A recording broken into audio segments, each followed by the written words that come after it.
Ladies and gentlemen, the President of the United States.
South should be on.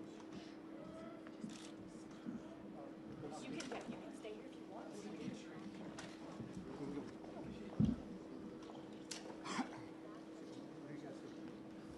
Are they doing colonnade one?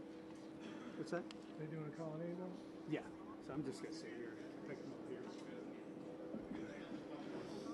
I'm gonna come in front of you so I can catch a little bit of that. What's that? I'm gonna come right here so I can catch a little bit of that. Yeah, that's fine. And then will you back up when he gets that way? Sure. Or can I sit here if I'm out of your way? What's that? Yeah, you're good there. Because he should be walking down there.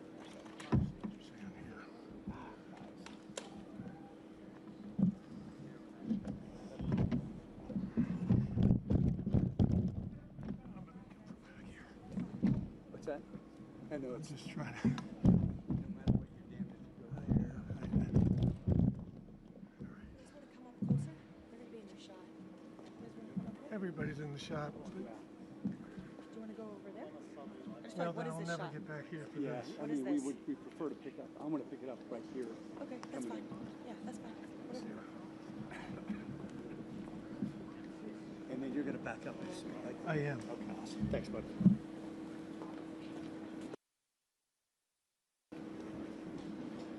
Yes. There they are. Well, no. Yes. Oh, it was, but it's Caroline, I think.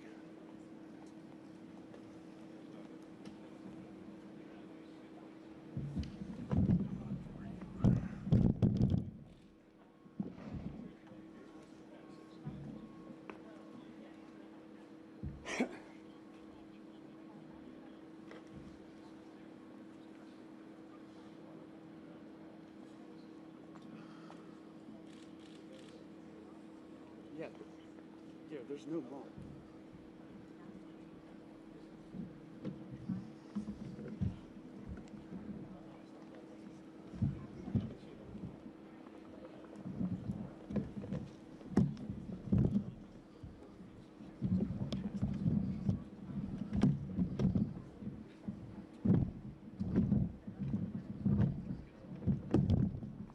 It's a standard. It's a standard. Standard by that. Don't hold.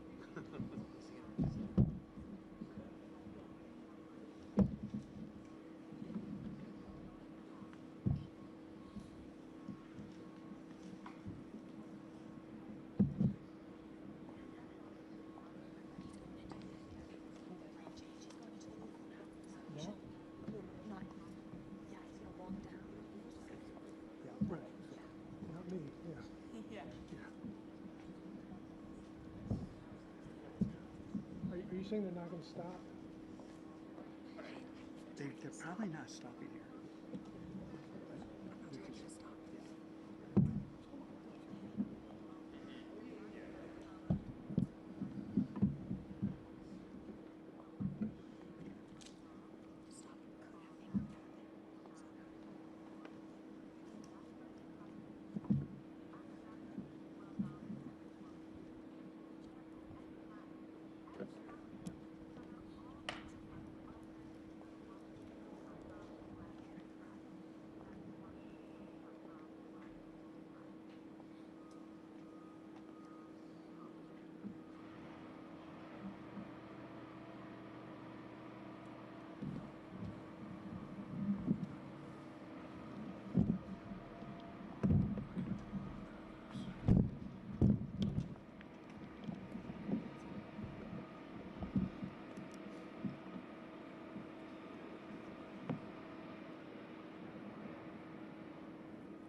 see the video? Does it look a little off?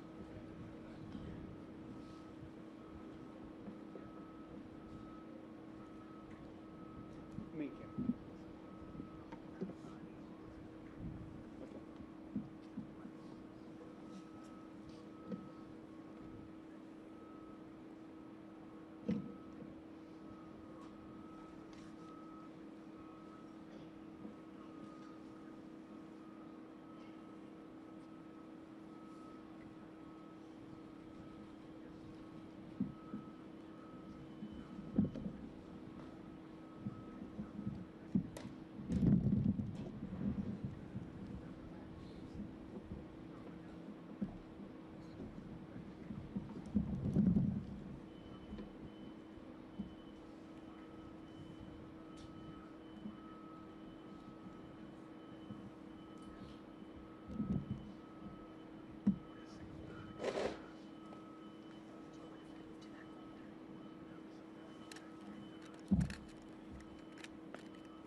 Okay.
A little bit.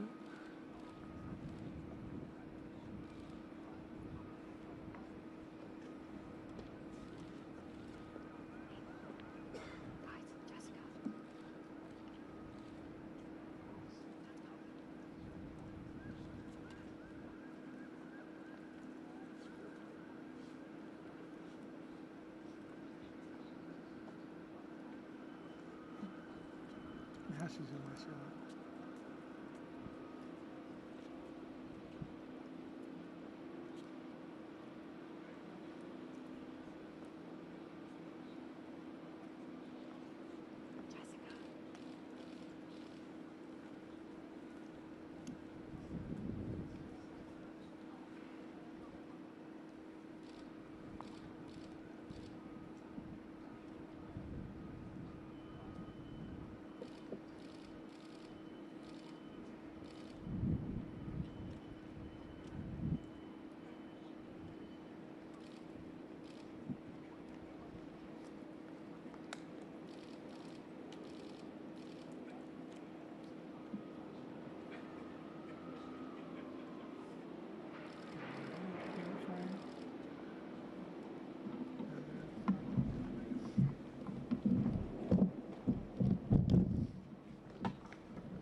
He's a good guy. I'm giving you a build-up. Good guy. He is.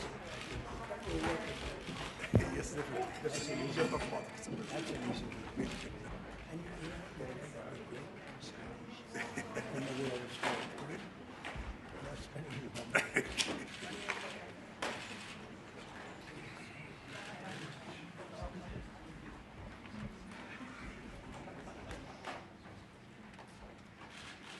Well, thank you very much, everybody. We have a extremely respected man in the Oval Office today, and a friend of mine for a long time, a very good friend of mine.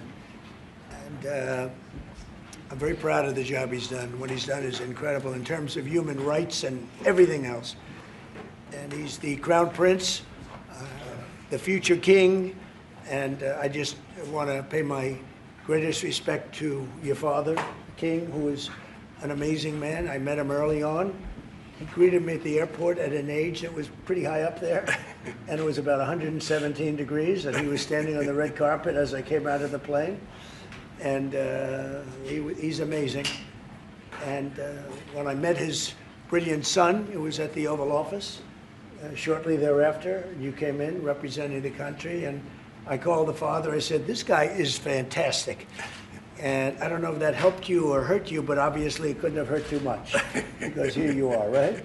So we had a great meeting, and the office has changed quite a bit, and we inherited a mess. You actually told me you thought the country was in big trouble. I'm not going to use the exact word that you use. I refuse to say that you thought our country was dead a year and a half, 2 years ago, but our country was in trouble, and now we have the hottest country in the world. You said that also. And we do. We have the United States is right now the hottest country in the world. And between the tariffs and the election, November 5th election, we've done things that nobody can believe. $21 trillion will be the amount invested in the United States or committed to invest in 1 year. So I'm here 9 months. We're up to almost $18 trillion. Biden, as an example, the Biden administration, if you call it that, it's not, to me, it was the Biden lack of administration. They were less than $1 trillion for 4 years.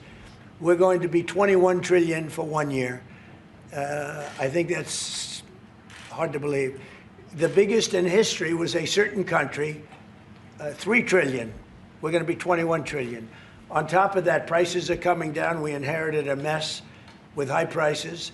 The worst inflation in the history of our country. We had inflation that was a single 4 years, the worst inflation in the history of the United States.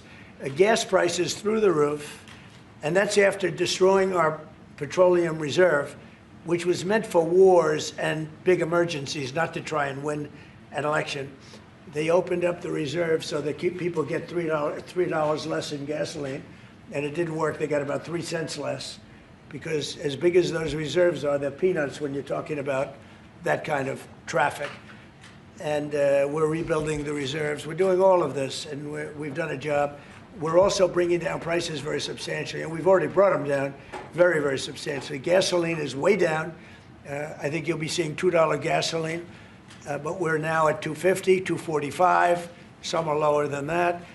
It was $4.50, $5, $6, $3.50, $3.75. Under Biden, all different numbers, but way high. And we have energy way down. But the biggest thing to me, because I know what it means in jobs, is the fact that we're at over $17 trillion, Scott, and we expect to be around $21 trillion in 1 year. And that's many times bigger than in history. The highest number was $3 trillion. And we're going to be at $21 trillion. That means new plants, new AI, new auto plants. We have auto plants coming in from Canada, from Mexico, from Germany, from Japan. Toyota just agreed to invest $10 billion on new auto plants, all American workers. We've never been in a position like this. You can go back to the beginning. Our country has never been in a position like this.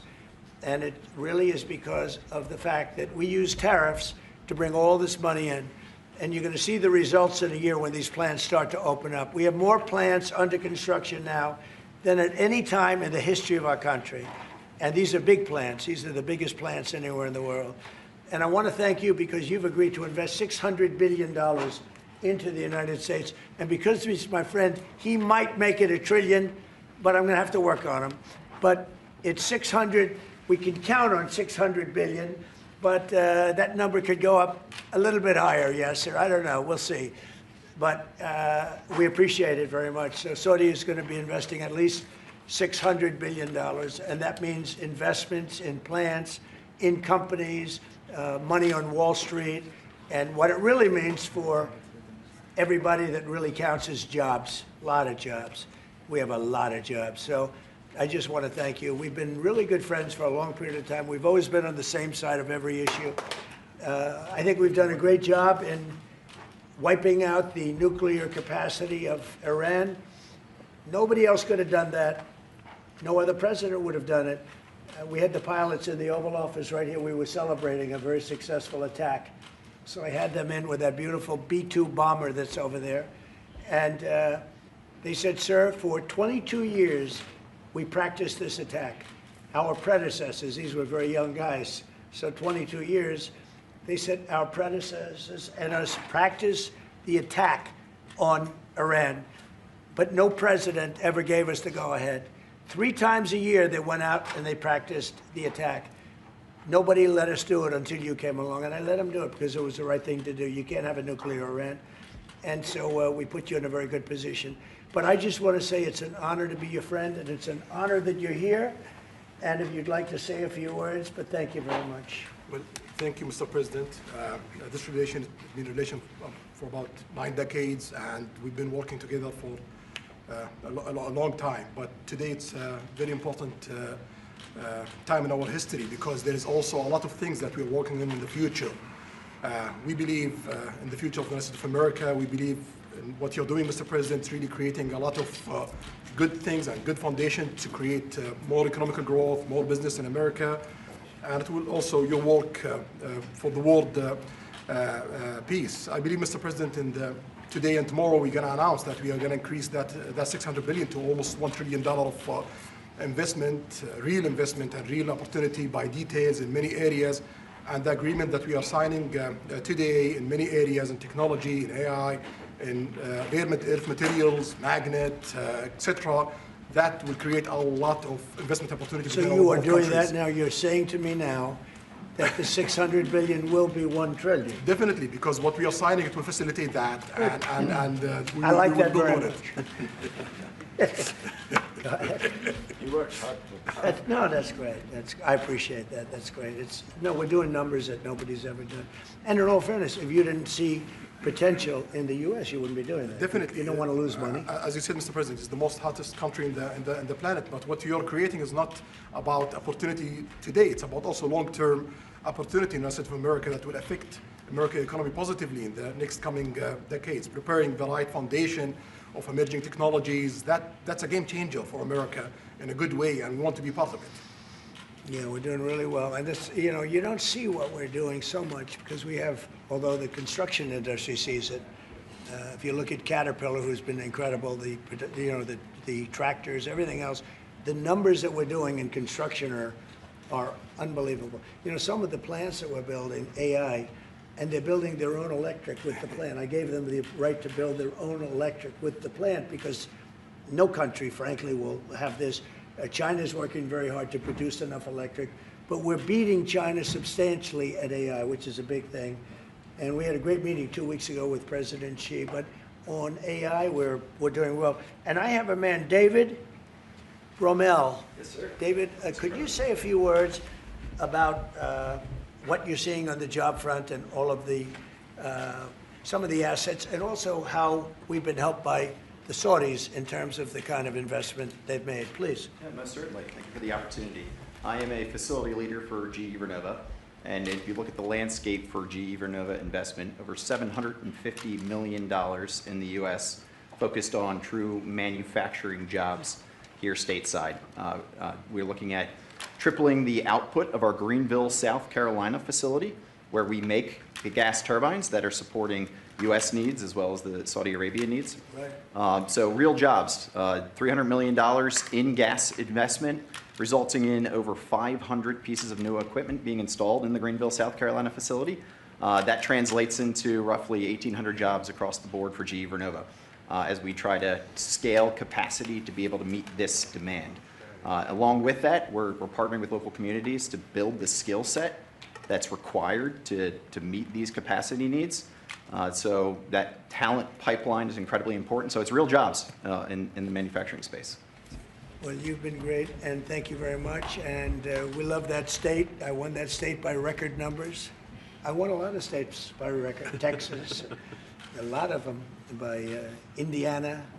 We're working with Indiana or something right now. We won that. We won a lot of them by records, but that was one of them. I want to thank you very much. Say hello to everybody. Great job. You're doing a great job. Thank you. So just in wrapping up, we'll take a couple of questions, but I want to just tell you what an honor it is to be your friend. And I very much appreciate the investment of now $1 trillion, okay? I'm glad you got that out. I didn't want to be the one to tell them, but that's great news. We keep increasing, Mr. President. I know. Each time the opportunities are just increasing more and more. Well, the opportunities, right? You know, we're doing better. Even if you look back 6 months ago, I mean, all of a sudden you feel even better. So, and I think we're only going to go in one way. Does anybody have any questions? Mr. President, have you approved the export licenses for advanced chips to Saudi Arabia? The export licenses? We are working on that. We're negotiating that right now. Marco, do you want to talk about that, or Scott?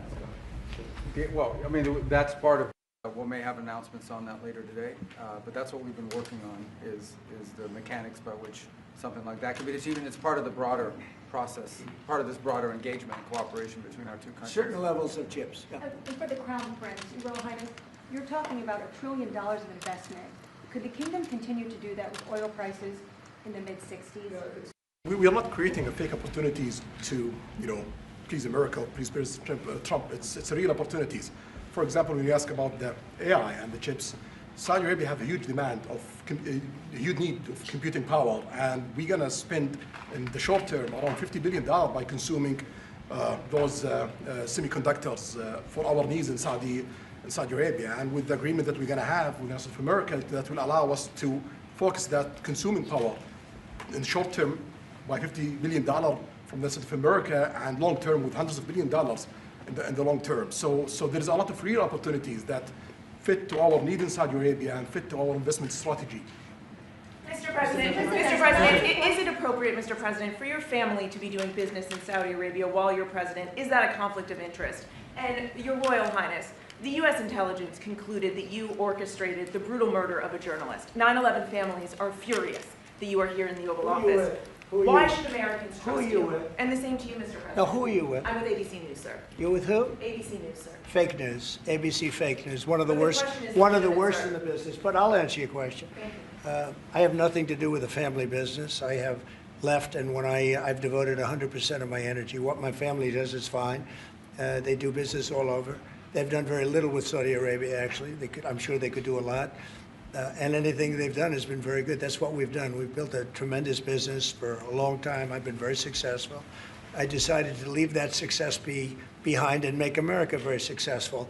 And I've made America more successful by far than it ever was, and that it ever could have been, no matter who was president. There would be nobody bringing in $21 trillion, that I can tell you right now. As far as this gentleman is concerned, he's done a phenomenal job. You're mentioning somebody that was extremely controversial.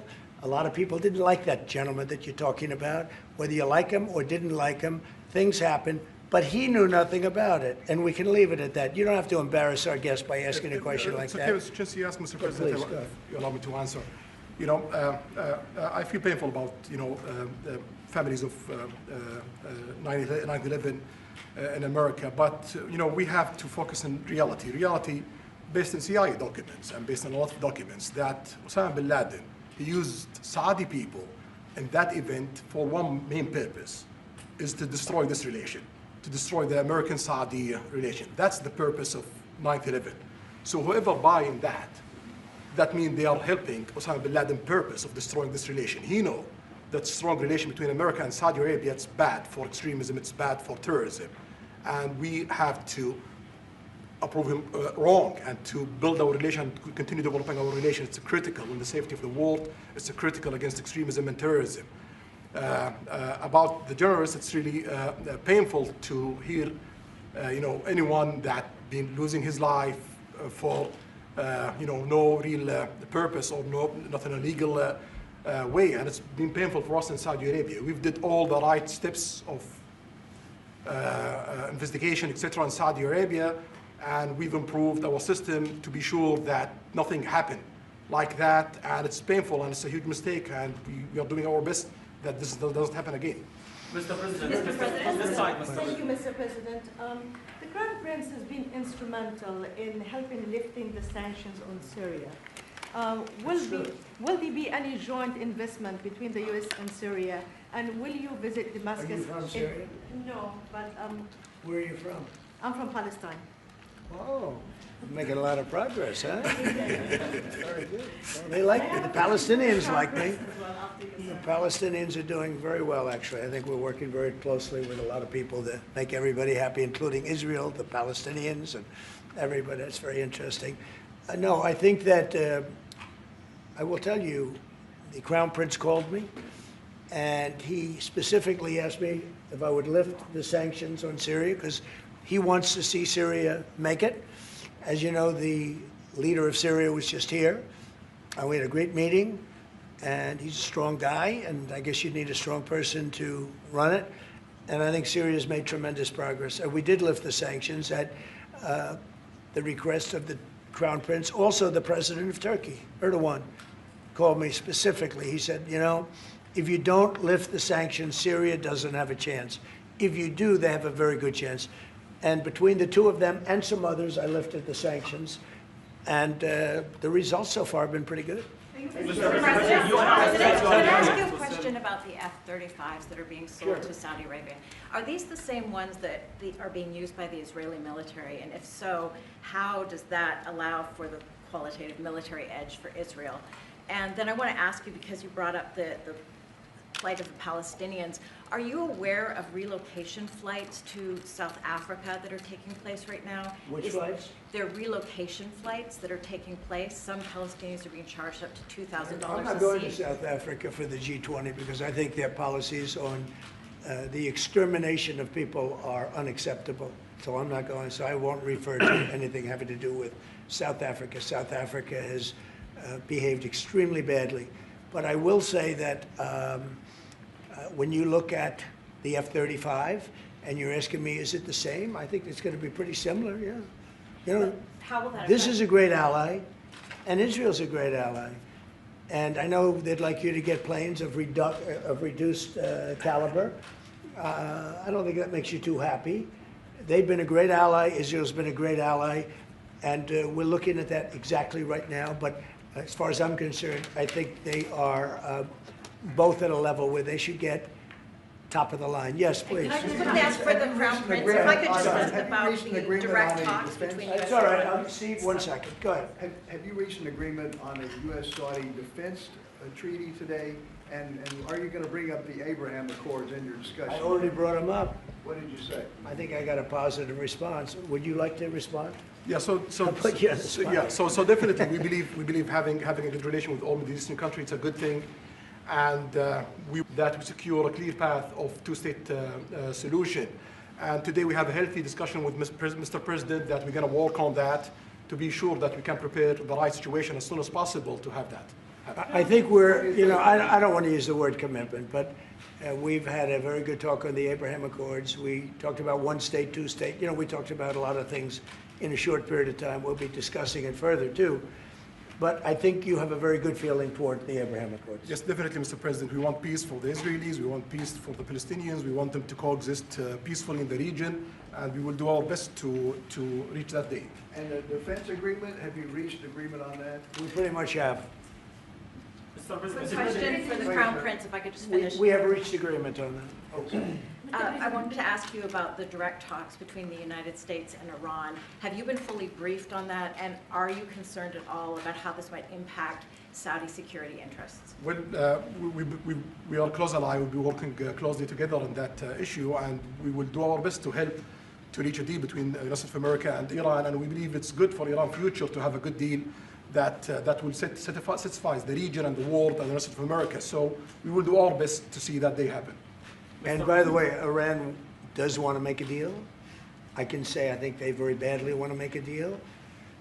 I am totally open to it, and we're talking to them, and we start a process. But it would be a nice thing to have a deal with Iran, and we could have done it before the war, but that didn't work out. And something will happen there, I think. But they would very much like, I mean, they may say something else, but they would very much like to have a deal. Do we have a President timeline? announced Yeah, that you are please. going to sell 35 F-35 Say jets. it.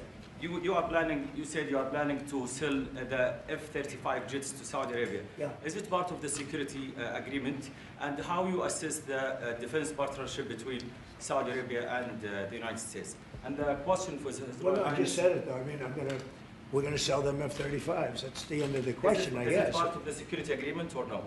No, we're going to have a deal. They're going to purchase F-35s. They're buying them from Lockheed, and it's a great plane.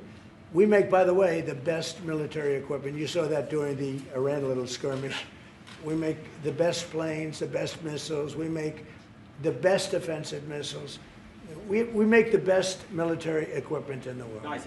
For His Royal Highness, I would like to ask you about how you see the cooperation between the United States and Saudi Arabia in the advanced technological field, especially AI, and how it will support Saudi Arabia to serve its goal to achieve the vision of 2030. Well, I will try to answer that in short, but definitely there's a lot of interest in many industries between Saudi Arabia and America, and we are signing a lot of agreements in different areas that will really add value to American economy, but also to add value to us in Saudi Arabia. And AI, it's critical for us because one of the long-term problems that we could have is lack of workforce. As you've seen in the past few years, some of them have reached 30% of the global immigration to Saudi Arabia.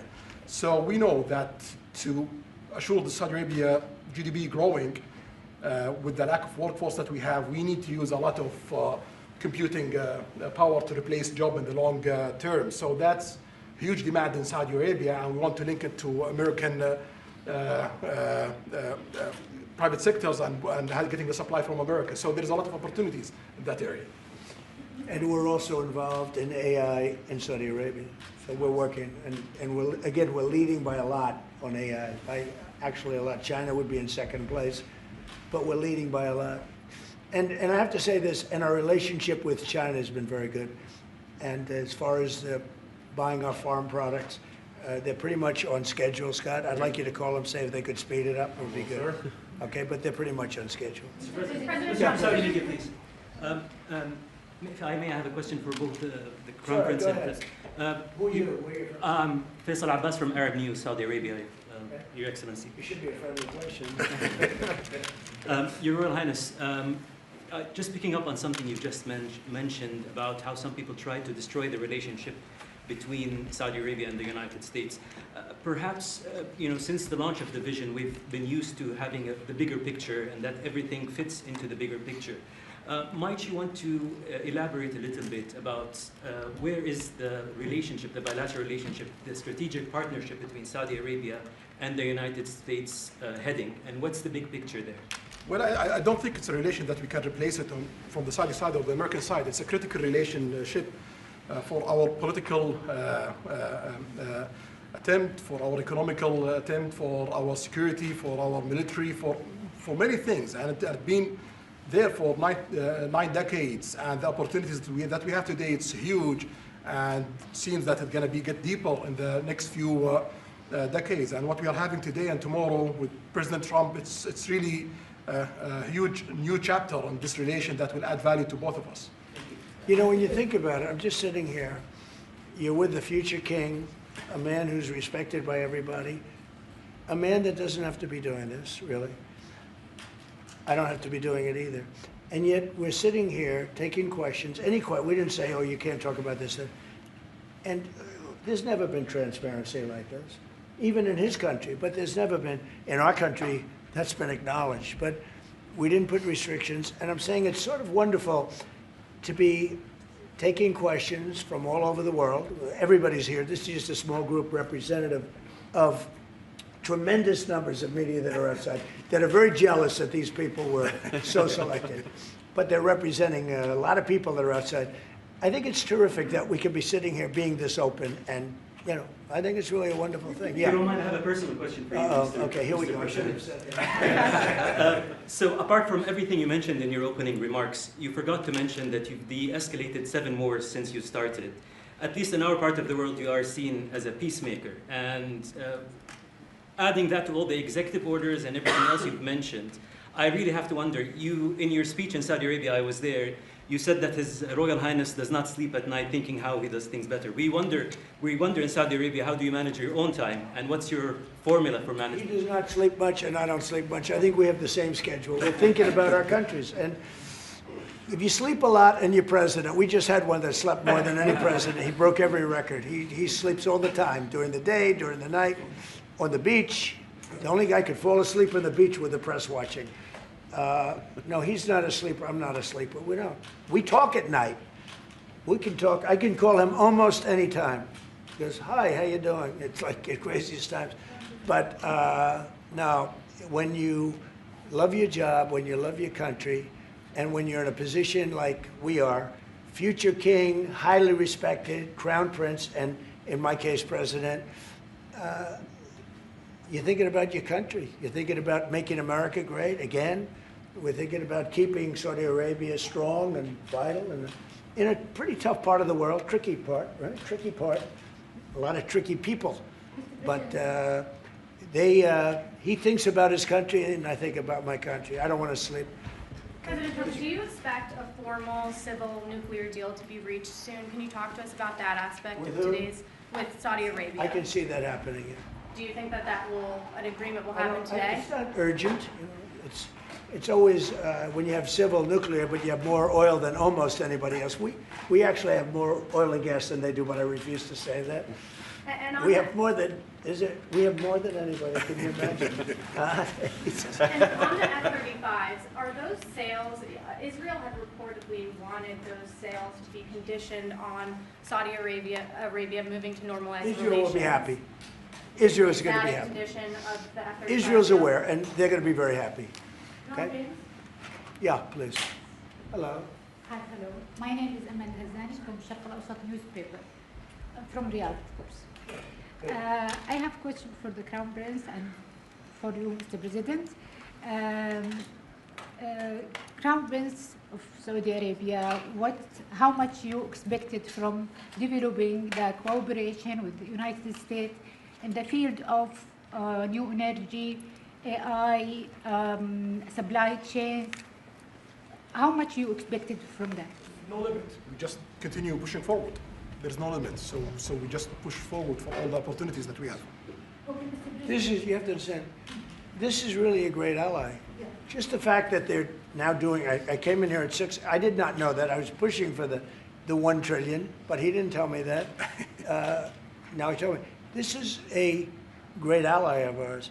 You know, when you invest $1 trillion, that's national security for us too, because it creates jobs, it creates a lot of things. And I would say, Scott, right, when you hear one country is putting $1 trillion into the United States, that creates national security. And, you know, I think that they don't have to say that, but I think a big part of that is also the fact that tariffs are in play. But even beyond tariffs, that's a real ally that will do that. Creates a lot of power for the United States.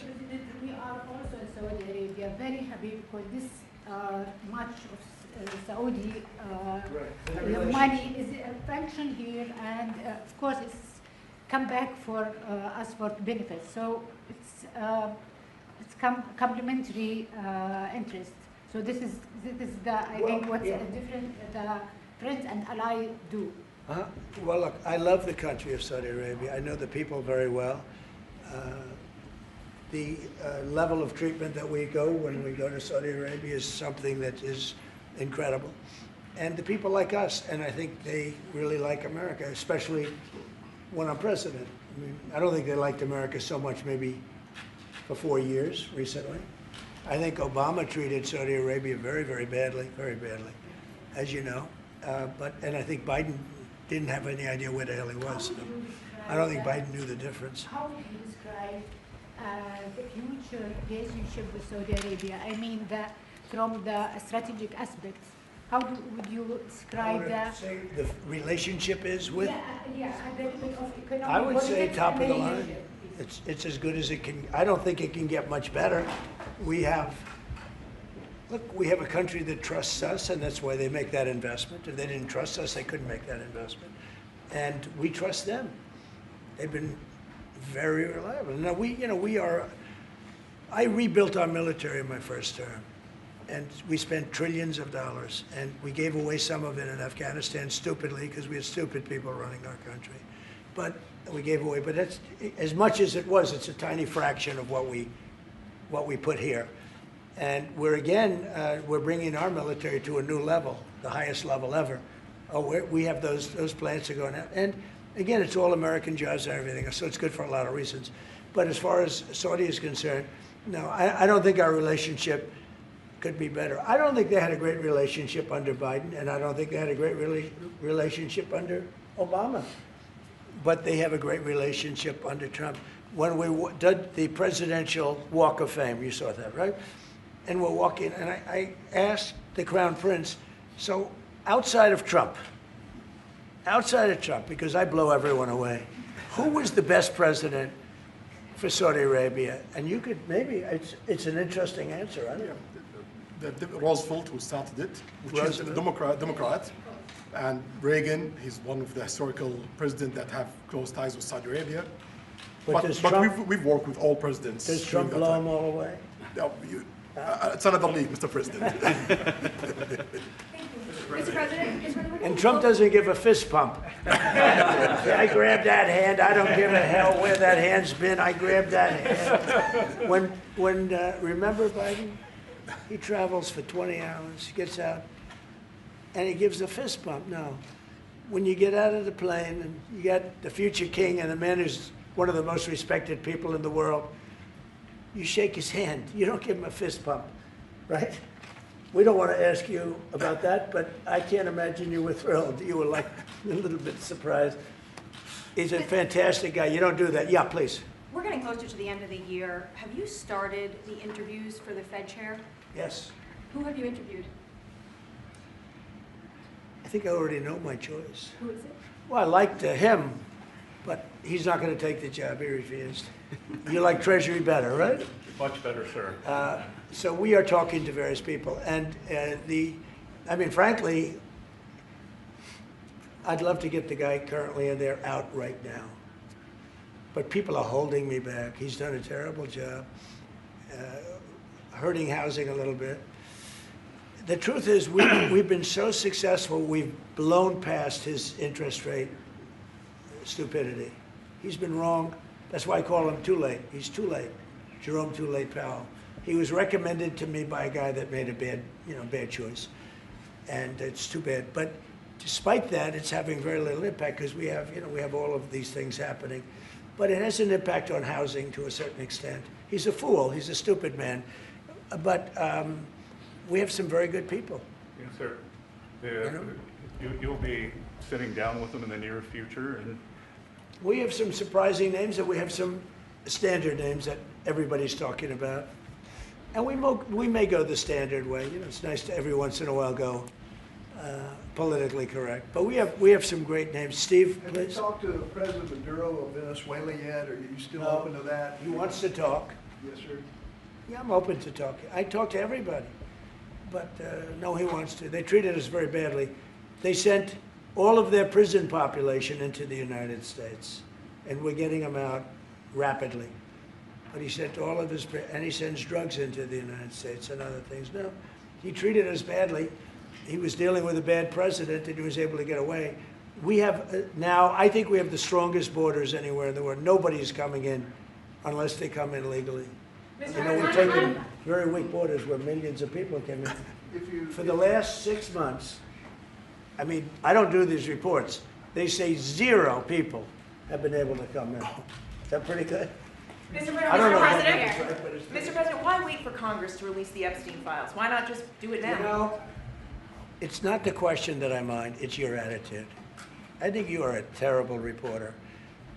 It's the way you ask these questions. You start off with a man who's highly respected, asking him a horrible, insubordinate, and just a terrible question. And you could even ask that same exact question nicely. You're all psyched up. Somebody psychs you over at ABC. They're going to psych it. You're a terrible person and a terrible reporter. As far as the Epstein files is, I have nothing to do with Jeffrey Epstein. I threw him out of my club many years ago because I thought he was a sick pervert. But I guess I turned out to be right. But you know who does have? Bill Clinton, Larry Summers, who ran Harvard, was with him every single night, every single weekend. They lived together. They went to his island many times. I never did. Andrew Weissman, I hear. All these guys were friends of his. You don't even talk about those people. You just keep going on the Epstein files. And what the Epstein is a Democrat hoax to try and get me not to be able to talk about the $21 trillion that I talked about today. It's a hoax. Now, I just got a little report, and I put it in my pocket, of all the money that he's given to Democrats. He gave me none, zero, no money to me. But he gave money to Democrats. And people are wise to your hoax. And ABC's, your company, your crappy company, is one of the perpetrators. And I'll tell you something. So why not just sign it now? I think the license should be taken away from ABC because your news is so fake and it's so wrong. And we have a great commissioner, the chairman, who should look at that because I think when you come in and when you're 97% negative to Trump, and then Trump wins the election in a landslide, that means obviously your news is not credible, and you're not credible as a reporter. So I've answered your question. You should go and look at the Democrats who received money from Epstein, who spent their time. Larry Summers was with him all the time. That creep of the fund guy was with him all the time. What's his name? Who? Reid Hoffman. I don't know Reid Hoffman, but I know he spends a lot of money on the radical left. Reid Hoffman, in my opinion, should be under investigation. He's a sleazebag. And those are the people, but they don't get any press, they don't get any news, and you're not after the radical left because you're a radical left network. But I think the way you ask a question with the anger and the meanness is terrible. You ought to go back and learn how to be a reporter. No more questions from you. Who else has a question? Prince, very quickly, I want to ask you, how much money is Saudi Arabia giving for Gaza reconstruction? We are in discussion about that. Still, there is no amount being It'll be a lot. named, but we will definitely help. Yeah, he's going to, it's very important to him. And a quick follow-up, the International Security Force, given your pledge there would be no U.S. boots on the ground, what is the U.S. role going to be in that? And how do you sort of ratify the allegations that this could undermine Palestinian sovereignty and even the path to statehood? Look, I think we're going to get along great with the Palestinians, and we know their leadership. We just had a very, you hate to say war, but it was a war. Very, very successful. And you could say really it was on behalf of everybody. We did that on behalf of everybody. And the outcome was extraordinary because we had the best pilots, the best equipment, the best planes, the best everything. And Israel bought the best equipment. They bought it from us. Everything's from us. It all starts here. This office, I was talking to the Crown Prince a little while. You walk into this office, for somebody from the outside, the Oval Office, it's the most powerful place in the world. You're standing right now in the most powerful place in the world. And no matter how big you are, these are the biggest people, the richest people. They walk into this office. It's special, isn't it? Look at him. He's so happy to be here. But you walk into this office. It's the Oval Office. And we've done a lot of good with this office. I've stopped actually 8 wars. I appreciated your question before. But I've actually stopped 8 wars. I have another one to go with Putin. I'm a little surprised at Putin. It's taken longer than I thought. But we stopped India and Pakistan. I could go through the list. You know the list better than I do. I'm very proud. And I stopped one that was almost ready to start again. You know, there was one that was ready to start. And they're doing very well. So and it all took place right here in the Oval Office, whether by telephone or whether by they came in. Many of these leaders have come in, And, you know, they signed their peace deals right here in the Oval Office. So no matter if it's the biggest business people in the world or the greatest leaders in the world, the biggest leaders in the world, like the gentleman on my right, everybody walks into the Oval Office and they say, wow. And now, by the way, the Oval Office is in the kind of condition that it should be in. Whether you look at the walk or the marble floors or anything down the road, we're fixing the White House. And we're building one of the greatest ballrooms ever to be built. You know, we have an event tonight, and we're going to have about 118 people because we have a very small room. For 150 years, they've wanted a ballroom, and now you're going to get a great ballroom. And I have to say, I probably made a lot of enemies because in your honor, we're having a dinner tonight, a beautiful dinner tonight, and we have a very small room, right? It's called the East Room, and it's beautiful, it's lovely, but it's like for a little cocktail before you go into a ballroom. It's a very small room. They've wanted a new ballroom for 150 years. We could have sold the big ballroom out 3 times in honor of this gentleman. So I made a lot of enemies because I have a lot of people that are invited tonight or are unable to come because of the size constraint. But you know what we'll do before I leave office? We'll have another dinner because we'll have it ready long before I leave office, and it's going to be beautiful. You know, it's a very popular thing what we're doing. And by the way, no government funds. It's all put up private money, all private money. And in the case, I think it's there's a restriction on foreigners. Otherwise, I could have asked you just for a check, okay? But there's a restriction. These are all private individuals that put up a lot of money to build the ballroom. Not one penny is being used from the federal government. So it's really a nice thing. But I look forward to it. I just pointed it out. If this would be a perfect night to have that ballroom open, Susie. If we had that open, we'd have a lot of people very happy. Right now we have a lot of unhappy people because they all want to be with us tonight to honor this great man. Thank you all very much. Thank you. Thank you.